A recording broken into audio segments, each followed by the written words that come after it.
Welcome all. So AD3002 health care analytics Anna University paper எப்போ எப்படி வரும் யாருக்குமே தெரியாது. ப்ரிடிக்ட் பண்ணலாம். பண்ணுறதுக்கு வந்து முன்னாடி வந்து நிறைய ப்ரீவியஸ் இயர் கொஸ்டின் பேப்பர்ஸ் இருக்கணும். பட் வந்து அன்ஃபார்ச்சுனேட்லி இந்த பேப்பருக்கு அவ்வளோ சோர்ஸ்லாம் கிடையாது. ஸோ எனக்கு என்னோட ஸ்டாஃப் கிட்ட இருந்து கிடைச்ச நோட்ஸ், நானும் ஒரு ஸ்டூடெண்ட் தான். ஸோ நானும் வந்து இப்போ exam I'm also going to give exam along with you guys. So என்னோட ஸ்டாஃப் கிட்ட இருந்து கிடைச்ச நோட்ஸ் பிகாஸ்னு ஒரு சேனல் இருக்கு. எனக்கு தெரிஞ்ச எல்லாரும் அதை ஃபாலோ பண்ணீங்கன்னு நினைக்கிறேன். என் கூட இருக்க எல்லாருமே கூட அதான் ஃபாலோ பண்ணுறாங்க. தென் எனக்கு ஒரு ப்ரீவியஸ் இயர் கொஸ்டின் பேப்பர் கிடைச்சிருந்தது. இதெல்லாம் வச்சு ப்ளஸ் இதையும் தாண்டி எனக்கு என்ன தோணுச்சோ அதை வச்சு நான் ஒரு ப்ரியாரிட்டி லிஸ்ட் பிளான் பண்ணியிருக்கேன். அந்த ஆர்டரில் படிச்சா நல்லா இருக்கும்னு சொல்லி நான் படிச்சிருந்தேன். அதுதான் வந்து உங்க கூட நான் ஷேர் பண்ண போறேன். நீங்களே படிச்சுக்குவீங்க. ஆனால் எப்படி படிக்கணும் ஐடியா வேணும் அப்படின்னு நினைச்சீங்கன்னா நீங்க இந்த வீடியோல வந்து என்ன ஆர்டர்ல படிக்கணும், ஏன் படிக்கணும்னு சொல்லிட்டு அனாலிசிஸ்க்காக யூஸ் பண்ணிக்கலாம். அப்படி இல்லை உங்களுக்கு கண்டென்ட்டா வேணும், இல்லை டாப்பிக்கா வேணும்னா இந்த ஆர்டர்ல தான் நம்ம சேனல்ல வீடியோ அப்லோட் பண்ண போறோம். ஸோ நீங்க அதுல இருந்து எடுத்துக்கலாம்.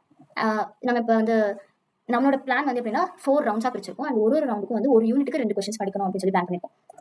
ஸோ ஃபர்ஸ்ட் ரவுண்ட்ல நம்ம இப்போ வந்து 5 யூனிட்ஸும் பார்க்க போறோம். ஃபர்ஸ்ட் யூனிட் அப்படின்னு பார்த்தா அதுல வந்து ஓரளவுக்கு because channel and previous year question paper எல்லாத்தையும் பார்த்து எனக்கு அலைன் ஆகிற மாதிரி 2 கொஸ்டின்ஸ் கிடைச்சிருந்தா ஒன்று வந்து probabilistic reasoning and base theorem, இன்னொன்று வந்து ஸ்டாண்டர்டைஸ் கோட் செட்.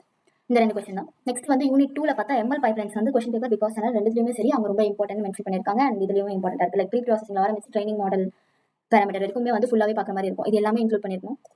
செகண்டா நான் சூஸ் பண்ணது வந்து இதை நான் எது வேணா சூஸ் பண்ணிக்கலாம். ஆனால் நான் வந்து எவல்யூஷன் மாடல் தான் சூஸ் பண்ணேன். ஏன்னா வந்து அது சம் வந்து நிறைய டைம் சேவ் பண்ணும். அது எப்படி அப்படின்னு சொல்லிட்டு ஒன்ஸ் தெரிஞ்சிருச்சுன்னா ஆப்வியஸா சம் நிறைய டைம் சேவ் பண்ணும். செகண்ட் எனக்கு அப்படி அதுதான் எடுக்கணும்னு தோணுச்சு, அதனால நான் எடுத்துட்டேன். அவ்வளோ. நெக்ஸ்ட் வந்து யூனிட் 3 பொறுத்த வரைக்கும் வந்து பிகாஸ் சேனல்ல பார்த்தா ஒரு மாதிரி பாதி சிலபஸை கொடுத்து வச்சிருக்காங்க. ஆனால் வந்து கொஸ்டின் பேப்பர்ல பார்த்தா clinical prediction models, visual analytics for health care இந்த 2 டாபிக் கேட்டிருந்தாங்க. லைக் திஸ் ஆர் தட் அப்படின்னு சொல்லிட்டு ரெண்டுமே செகண்ட் யூனிட்ல தான் கேட்டிருந்தாங்க. இதுல இந்த சப்ஜெக்ட்ல வந்து ஃபர்ஸ்ட் ஹாஃப்ல ஒரு கொஸ்டின், செகண்ட் ஹாஃப்ல ஒரு கொஸ்டின் எடுத்து படிக்கவே முடியாது. எப்படி கேட்பாங்கன்னு தெரியல. பட் எனக்கு வந்து என்ன தோணுச்சுன்னா இதுக்கு முன்னாடி கொடுத்த கொஸ்டின் பேப்பர்ல இவ்வளோ ஈஸியாக கேட்டாங்க. இப்போ ஒருவேளை டஃபா கேட்கணும்னு கேட்டால் எப்படி கேட்பாங்க? இந்த decision support system and matrix block cipher system இது ரெண்டு தான் கொஞ்சம் ரொம்ப டெக்னிக்கலா இருக்கும், இம்பார்ட்டன்டா இருக்கும்னு எனக்கு தோணுச்சு. ஸோ நான் வந்து இந்த ஃபர்ஸ்ட் ரவுண்டுக்கு இந்த 2 கொஸ்டின்ஸ் எடுத்துட்டேன். நெக்ஸ்ட் 4th யூனிட் போனோம் அப்படின்னா 4th யூனிட்ல வந்து biomedical image and signal analysis இது கொஸ்டின் பேப்பர் அண்ட் பிகாஸ் சேனல் ரெண்டுத்துலையுமே சொல்லியிருந்தாங்க. ஸோ ஆப்வியஸா இது வரதுக்கு நிறைய சான்ஸ் இருக்கு. ஆஃப்டர் தட் பிகாஸ்ல வந்து அந்த சார் என்ன சொல்லியிருந்தாங்கன்னா CNN RNN ஃபார் சீக்வன்சஸ் வந்து ரொம்ப இம்பார்ட்டன்ட், படிங்க திருப்பி சொல்லியிருந்தாங்க. கொஸ்டின் பேப்பர்ல வந்து கிளினிக்கல் டெசிஷன் சப்போர்ட் சிஸ்டம் வந்துச்சு. பட் ஆனால் வந்து எனக்கு natural language processing and data mining for clinical data தான் வருமோ அப்படின்னு தோணுச்சு. அதனால வந்து நான் இதை எடுத்துட்டேன். நீங்க வேணும்னா வேற ஏதாவது எடுத்துக்கலாம். நெக்ஸ்ட் யூனிட் 5 பார்த்தோம் அப்படின்னா அதுல வந்து predicting morality for cardiology practice. இந்த கொஸ்டின் ரொம்ப இம்பார்ட்டன்ட். எல்லாத்துலயும் அது இருக்கு. அந்த அது ஒரு சம் பேசிஸ்லயும் வரும். ஆப்வியஸா நீங்க வந்து சம் அட்டன் பண்ணீங்கன்னா உங்களுக்கு டைம் சேவ் ஆகும். பிளஸ் பெஸ்ட் சீக்கிரமா அட்டன் பண்றதுக்கு. செகண்ட் வந்து smart ambulance system using IoT. இது வந்து நீங்க இப்போ படிச்சீங்கன்னா IoT கூட யூஸ் ஆக வாய்ப்பு இருக்கு. IoT எக்ஸாம் இருந்துச்சுன்னா அண்ட் இது ரொம்ப இம்பார்ட்டன்ட், கண்டிப்பா வரும். இப்போ இது எல்லாமே வந்து ஃபர்ஸ்ட் ரவுண்ட். நான் வந்து இந்த டாக்குமெண்டோட லிங்க் வந்து டிஸ்கிரிப்ஷன்ல கண்டிப்பா கொடுக்குறேன். ஃபர்ஸ்ட் ரவுண்டுக்கு இந்த 10 கொஸ்டின் வந்துருக்கு. 10 கொஸ்டின் படிச்சா போதுமா, பாஸ் ஆயிடலாமா அப்படின்னு கேட்டீங்கன்னா கண்டிப்பா முடியாது. ஏன்னா இது எக்ஸாக்டா வருமான்னு கேட்டா யாருமே தெரியாது. இது வந்து ப்ரியாரிட்டி அவ்வளவு. அதுவும் வந்து சில கொஸ்டின்லாம் வந்து அது வருமா வராதான்னு சொல்லி எந்த பேசிஸ்னு சொல்லணும், சும்மா எனக்கு தோணுச்சுன்னு சொல்லிட்டு தான் இந்த எவல்யூஷன் மாடல் நான் கொடுத்துட்டேன். NLPயுமே அப்படிதான் கொடுத்தேன். ஸோ வந்து இது என்னோட ப்ரியாரிட்டி, இப்படி படிக்கலாம், நீங்க வந்து எப்படி படிக்கலாம்னு சொல்லிட்டு பிளான் பண்ணிக்கலாம் இதை வச்சு. செகண்ட் ரவுண்டுக்கும் நான் அதே மாதிரி வந்து 2 கொஸ்டின்ஸ் தான் எடுத்திருந்தேன். ஸோ ஃபர்ஸ்ட் யூனிட்ல வந்து டேட்டா ஃபார்மேட்ஸ். ஏன் டேட்டா ஃபார்மேட்ஸ் எடுத்தேன்னு கேட்டால் அது இம்பார்ட்டன்ட் லிஸ்ட்லையும் வருது, ப்ளஸ் வந்து அது ஈஸி, அதனால நான் எடுத்தேன். நெக்ஸ்ட் வெயிட்டட் சம் அப்ரோச் வந்து ஒரு சம் மாடல்.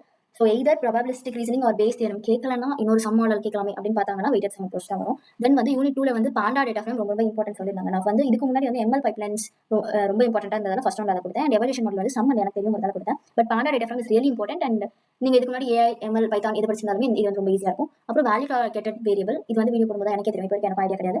தென் வந்து பட் வந்து இந்த 2 டாபிக் முடிச்சா யூனிட் 2 முடிச்ச மாதிரி. ஆஃப்டர் தட் வந்து யூனிட் 3ல வந்து கிளினிக்கல் ப்ரெடிக்ஷன் மாடல்ஸ் கொஸ்டின் பேப்பர்ல கேட்டிருந்தாங்க. ஸோ அது important. As well as visual analytics for health care இதுவும் வந்து ப்ரீவியஸ் கொஸ்டின் பேப்பர்ல கேட்டிருந்தாங்க. ஸோ அதுவும் இம்பார்ட்டன்ட். நான் தேர்ட் யூனிட் இதுல கொடுத்தேன். தேர்ட் யூனிட்க்கு மட்டும் தான் இருக்கிறதுலே வந்து ரொம்ப அதிகமா இருக்கு கண்டென்ட். இப்போ செகண்ட் யூனிட் கூட பார்க்கறதுக்கு அதிகமா இருக்கலாம். ஆனால் அதுல மொத்தமாக 4 டாபிக் தான் இருக்கு. அந்த 4 டாபிக் கீழே ஒரு சப்டிவிஷன்ஸ் தான் அதிகமா இருக்கு. ஆனால் தேர்ட் யூனிட்டை பொறுத்த வரைக்கும் வந்து இது எல்லாமே தனித்தனி டாபிக்கா படிக்கிற மாதிரி இருக்கு. ஸோ தேர்ட் யூனிட்ல தான் அதிகமா கொஸ்டின்ஸ் எப்படி வேணா மிக்ஸ் ஆகி வரலாம், அந்த ப்ராபபிலிட்டி இருக்கு. தென் வந்து 4th யூனிட் வந்து கிளினிக்கல் டெசிஷன் சப்போர்ட் சிஸ்டம். இது வந்து கொஸ்டின் பேப்பர்ல கேட்டிருந்தாங்க. மொபைல் இமேஜிங் அண்ட் அனாலிட்டிக்ஸ் வந்து நான் எனக்கு தோணுச்சு அதனால எடுத்துட்டேன், மற்றபடி வேற எதுவும் கிடையாது. பட் பிகாஸ் சேனல்ல வந்து CNN to RNN for sequences தான் ரொம்ப இம்பார்ட்டன்ட்டா கேட்பாங்க, அதை பாருங்க அப்படின்னு சொல்லிட்டு சார் திருப்பி சொன்னாரு. But sorry, my cut instinct means எனக்கு மொபைல் இமேஜிங் அண்ட் அனாலிட்டிக்ஸ் தான் போடணும்னு தோணுச்சு. ஸோ நான் அதை வந்து செகண்ட் ரவுண்ட் ப்ரியாரிட்டியில் போட்டுட்டேன். நெக்ஸ்ட் 5th யூனிட்ல வந்து HSC ப்ரோக்ராம் வந்து அது ஒரு ப்ரோக்ராம், அதனால அது இம்பார்ட்டன்ட்டா இருக்கும்னு எனக்கு தோணுச்சு, நான் எடுத்துட்டேன். ECG டேட்டா சும்மா தோணுச்சு அதனால எடுத்துட்டேன். பட் ரெண்டுமே வந்து இம்பார்ட்டன்ட் தான். அதை ஏன் வந்து தேர்ட் ரவுண்ட்ல கொடுக்காம செகண்ட் ரவுண்ட்ல கொடுத்தா எனக்கு தோணுச்சு கொடுத்துட்டேன், அவ்வளோ. மற்றபடி ரொம்ப இம்பார்ட்டன்ட்லாம் இல்லை. தென் ரவுண்ட் 3க்கு வந்தோம்னா யூனிட் 1ல வந்து ஹெல்த் கேர் பாலிசி வந்து கொஸ்டின் பேப்பர்லயுமே கேட்டிருந்தாங்க, பிகாஸ் சேனல்லையுமே சொல்லியிருந்தாங்க. ஸோ அது இம்பார்ட்டன்ட். அதை நான் ஏன் இதுக்கு முன்னாடி கொடுக்கலன்னா அதை விட மற்ற ரெண்டும் வந்து ரொம்ப டெக்னிக்கலா இருந்த மாதிரி நீங்க அதிகமாக படிக்க வேண்டியிருக்கும்னு எனக்கு தோணுச்சு. போஸ்ட் தட் ஹிஸ்ட்ரி, அதாவது சில டைம்ஸ் வந்து கொஸ்டின் கொடுக்கும்போது எப்படி கொடுப்பாங்க அப்படின்னு திங்க் பண்ணி பாருங்களேன். இந்த சப்ஜெக்டே வந்து அப்படின்னா என்னங்கிறது தான் இருக்கு. ஸோ ஹிஸ்ட்ரியும் உனக்கு தெரியல, மிச்சம் எப்படி தெரியும் அப்படின்னு சொல்லிட்டு அதை கொடுக்க சான்ஸ் இருக்குல்ல. ஸோ அப்படி கொடுக்கலாம். செகண்ட் யூனிட்ல மொத்தமாவே 4 டாபிக் தான் இருந்துச்சு. அந்த 4 டாபிக் பிரேக் பண்ணி நம்ம 2 ரவுண்ட்ல முடிச்சிட்டோம். ஸோ செகண்ட் யூனிட்ல எதுவும் கிடையாது. தேர்ட் யூனிட்ல migration and IoT smart sensors வந்து சிம்பிளா தான் இருக்கும், ஆனால் கொஞ்சம் படிக்க டைம் எடுக்கும். மைக்ரேஷன். ஸோ மைக்ரேஷன் வந்து நான் ஏன் எடுத்தேன் அப்படின்னா, migration of health care from relational database to NoSQL cloud database. இது வந்து அதாவது பழையமையிலிருந்து புதுமை அப்படிங்கிற மாதிரி வர கொஸ்டின்ஸ்லாம் வந்து கேட்க நிறைய சான்ஸ் இருக்கு. அதனால கேட்பாங்க அப்படின்னு சொல்லி நானே நினைச்சிட்டேன். Migration IoT sensors. Then unit 4 வந்து பிகாஸ் சேனல் சார் அதனாடி சொன்னாருங்கிற ஒரு காரணத்துக்காக CNN to RN for sequences and அதில் டிஎல் இன்ட்ரோ கண்டிப்பாக டீப் லேர்னிங் இன்ட்ரோ இன்க்ளூட் பண்ணி தான் ஆகணும் அந்த கொஸ்டின். அண்ட் ஃபிஃப்த் யூனிட்ல வந்து இப்போ புதுசாக ஒரு பழக்கம் இருக்கு. நான் ரீசெண்டாக அட்டன் பண்ண எக்ஸாம்ஸ் வரைக்குமே பார்த்தா புதுசாக பழசெல்லாம் எங்களுக்கு தெரியும், புதுசாக என்ன கதை சொல்ல அப்படிங்கிற மாதிரி கொஸ்டின்ஸ் வருது. ஸோ எமர்ஜிங் டெக்னாலஜிஸ் கேட்பாங்க அப்படின்னு ஒரு தாட் இருக்கு. தென் வந்து ரவுண்ட் 4 கடைசியாக நீங்கள் 3 ரவுண்டை தாண்டி வந்துட்டீங்க அப்படின்னா ஏன் இதை மட்டும் மிஸ் ஆகிறீங்க அப்படின்னு சொல்லி எனக்கு கொஞ்சம் உறுதியாக இருந்துச்சு அந்த RC6 என்கிரிப்ஷன். அதனால வந்து யூனிட் 3 இந்த கொஸ்டின் சொல்லுவேன். இதுக்கப்புறமும் உங்களுக்கு தெம்பு இருந்துச்சுன்னா நீங்கள் தாராளமாக மிஸ் ஆன கொஸ்டின் படிக்கலாம்.